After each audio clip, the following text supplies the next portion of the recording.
네, 조사연 워크북 7권 64회 기출 풀이하도록 하겠습니다.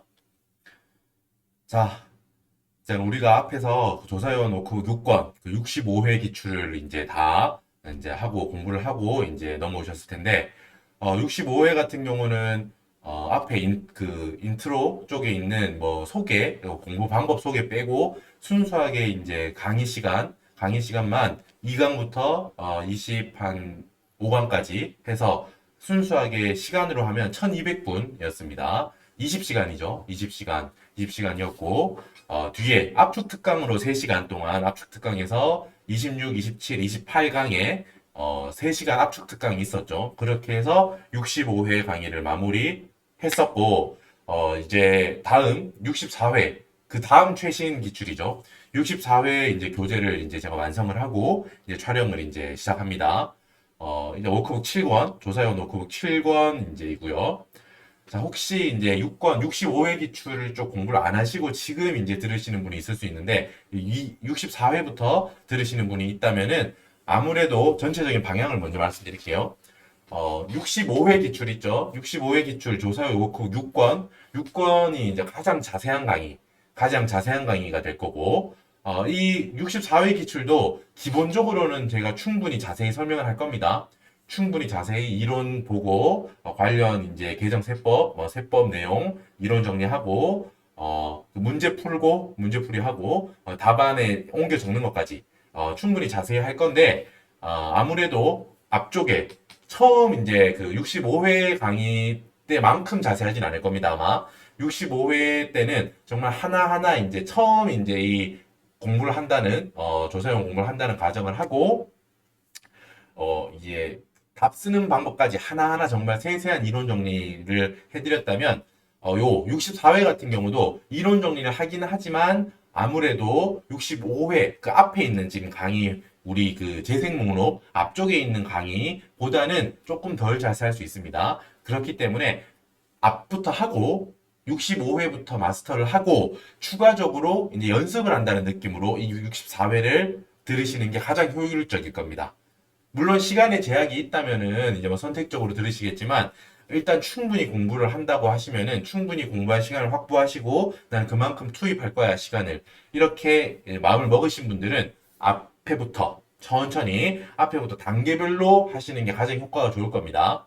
이 64회 같은 경우도 우리는 제가 처음에 그 공부 방법 때 설명을 드렸던 걸 기억해 보시면은 조사요원은 비슷한 유형이 반복된다고 했죠. 비슷한 유형이 반복된다. 그걸 확인하실 수 있을 겁니다. 65회 공부를 하고 충분히 그 기출을 이제 마스터했다면 64회를 보시면서 정말 비슷하게 나오는 게 있고 혹은 다르게 이제 변화해서 나오는 게 있구나. 이런 거를 실제로 확인을 하실 수 있을 겁니다. 자, 우리 똑같아요. 그죠? 여기 보시면은 1번, 2번, 3번이라고 해서 각각 30점, 30점, 30점 이렇게 배점이 있죠. 소득세 신고 1번 30점, 법인세 신고 2번 똑같이 30점, 그리고 법인세 조사라고 해서 3번에 30점, 이렇게 90점이죠. 마지막 4번 조사 사무처리 규정 같은 경우는 이제 기출 위주로 각자 공부를 하자 이렇게 말씀을 드렸었고요. 자, 여러분 2번, 3번에 있는 법인세 신고와 법인세 조사 같은 경우는 65회뿐만이 아니라 매번 기출마다 크게 막 바뀌지는 않습니다. 왜냐하면 법인세 자체의 난도가 있기 때문에 여기서 많은 변화를 주거나 그러진 않습니다. 여러 유형을 그냥 공부한다 이렇게 생각하시면 되고 여러 회차를 반복하면서 여러 회차를 공부하면서 조금 유형이 다르구나 요 정도만 그 공부하시면 되는데 소득세 같은 경우는 여러분 조금 연습이 필요합니다. 예를 들면 65회 같은 경우는 개인이 소득세 신고를 하는데 65회에서는 어떤 사람이 나왔죠? 제조업 사업을 하고 있으면서 주택 임대업을 하고 있는 요 두 개를 우리가 같이 신고를 할 수 있겠냐? 그죠? 그 사람, 주택 임대업과 제조업을 영위하는 그런 개인 사업자의 소득세 신고를 네가 할 수 있겠니? 라는 거를 물어봤었고, 자, 그 뒤에 뭐 가족, 부양가족 현황이라던가 세액공제 현황, 이런 게 나왔었죠. 64회 같은 경우는 조금 있다고 확인하겠지만, 자, 여기 나오는 64회에 나오는 사람은 근로소득, 기타소득, 사업소득 이렇게 소득이 3개가 있어요. 종합소득 신고 대상이 3개가 있다고. 요 3개를 합쳐서 신고를 할 수 있겠니? 라는 걸 물어봅니다. 자, 물론 또 부양가족, 또 이번 64회 나오는 사람은 뭐 의료비 세액공제, 뭐 교육비 세액공제, 보험료 세액공제, 이렇게 세액공제도 65회보다는 좀 다채롭게 있습니다. 그죠? 그러니까 소득세 같은 경우는 65회에서는 못 받던 친구들이 많이 나올 거예요. 우리 65회에서는 사업소득 하나만 봤다면 64회에서는 사업소득, 근로소득, 기타소득 이렇게 3개를 다 할 줄 아느냐를 물어보거든요. 그리고 사업소득도 요 64회에서는 장부 신고가 안 된 상황에서 추계로 우리 장부가 없으면 추계로 우리가 신고를 하잖아요. 추계로 네가 신고를 할 수 있냐? 물어보잖아. 그러니까 65회하고는 이 64회 소득세 관련해서는 소득세의 한정에서는 아예 다른 문제라고 보셔도 돼. 그러니까 연습을 하셔야겠죠. 65회에서 나왔던 법인세 같은 경우는 법인세 문제 예를 들면 65회에 나왔던 대손 충당금이 64회에도 나오는구나. 하지만 뭐 물음이 조금 바뀌는구나. 요 정도 느낌으로 공부를 하시면 돼. 전체적으로 다.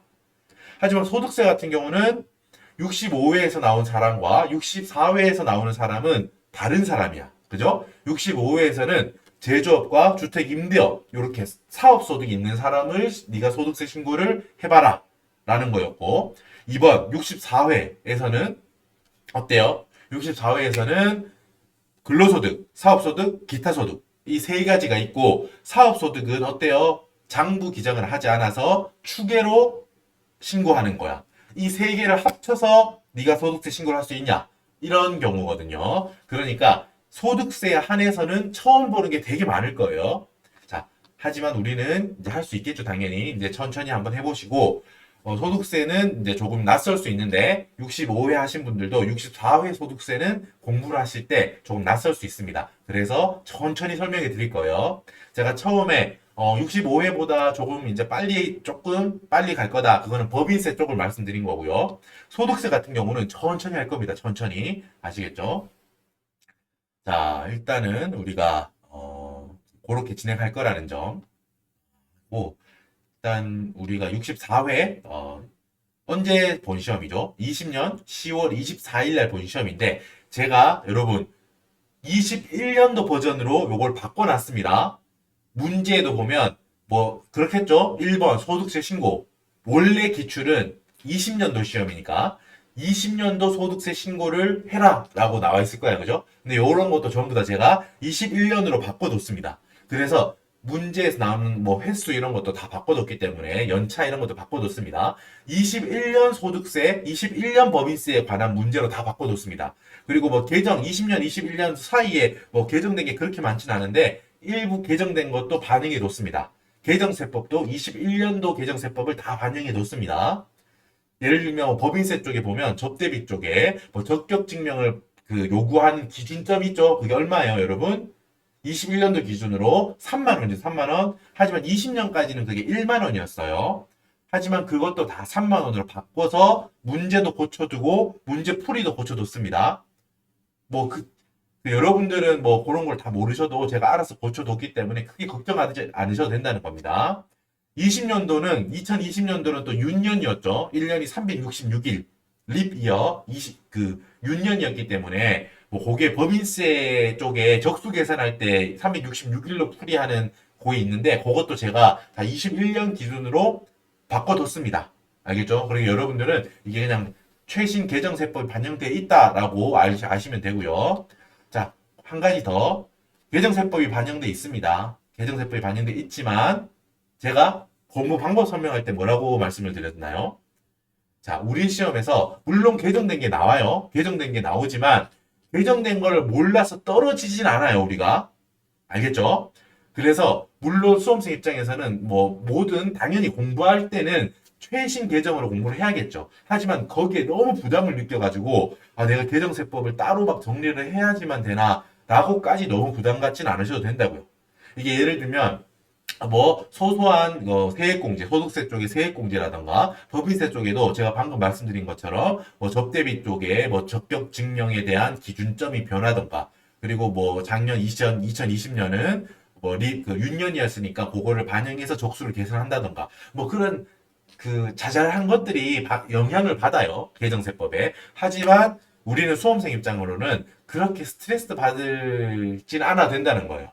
알겠죠? 큰 틀은 바뀌지 않아요. 그죠? 갑자기 우리가 어떤 뭐 세법이 취하고 있는 전체적인 스탠스가 변하거나 이런 게 아니라고. 예를 들면 법인세는 순자산 증가설인데 갑자기 뭐 급격한 변화를 거쳐가지고 올해부터는 갑자기 뭐 소득 원천별로 바꾸겠다. 이런 변화가 있진 않잖아요. 그죠? 그렇기 때문에 개정 세법에 너무 스트레스 받지는 않으셔도 돼요.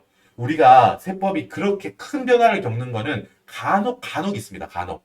예를 들면 우리가 그 소득세 쪽에서 원래 이제 예를 들면 의료비라던가 이런 세액공제, 지금 세액공제에 있는 친구들이 뭐 2013년인가? 제가 정확하게 기억은 안 나는데 원래는 얘들이 소득공제에 있었어. 그러다가 세액공제로 내려오는 건 되게 큰 변화거든요. 그 정도의 변화가 뭐 매년 있거나 이러진 않는단 말입니다. 그렇기 때문에 우리 수험생 입장에서는 그냥 예를 들어 가지고 한 2019년, 20년, 21년 요 정도 최근 한 2, 3년 뭐 3, 4년까지 괜찮습니다. 그 정도 세법 업데이트가 완벽하게 되어 있지 않더라도 개정 세법이 완벽하게 업데이트 되어 있지 않더라도 그 전에 알고 있던 세법 지식으로 풀더라도 합격하는 데는 크게 지장이 없어. 알겠죠? 그러니까 저는 이제 강의를 준비하는 입장이니까 요거 이번 64회 회차를 21년도로 다 바꿔서 지금 이 교재를 만들었습니다. 그러니까 지금 이제 여러분들이 보시는 이 교재는 21년 세법이 다 개정 세법이 반영돼 있기 때문에 이걸로 공부를 하시면 되고, 혹여나 이제 내년도, 22년도 혹은 23년도에 이 강의를 지금 보시더라도 22년 개정세법, 23년 개정세법 여기 반영이 안 돼 있으면 어떡하죠? 라고 하실 수 있는데 크게 영향을 끼치지 않는다고. 우리 대세에 큰 영향이 없다 이 말입니다. 그러니까 나중에도 충분히 이걸로 공부하시면은 충분히 도움이 되신다라고 말씀을 드립니다. 자, 이제 천천히 한번 시작해 볼게요.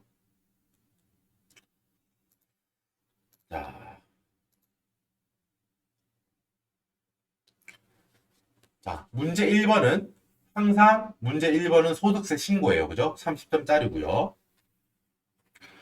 자, 여러분 요게 이제 13분 정도 됐는데 요게 앞쪽에 한 13분 정도 길지 10분 정도는 가볍게 오리엔테이션으로 하고 잠깐 다음 클립으로 해서 바로 이제 문제 1번 시작하도록 할게요.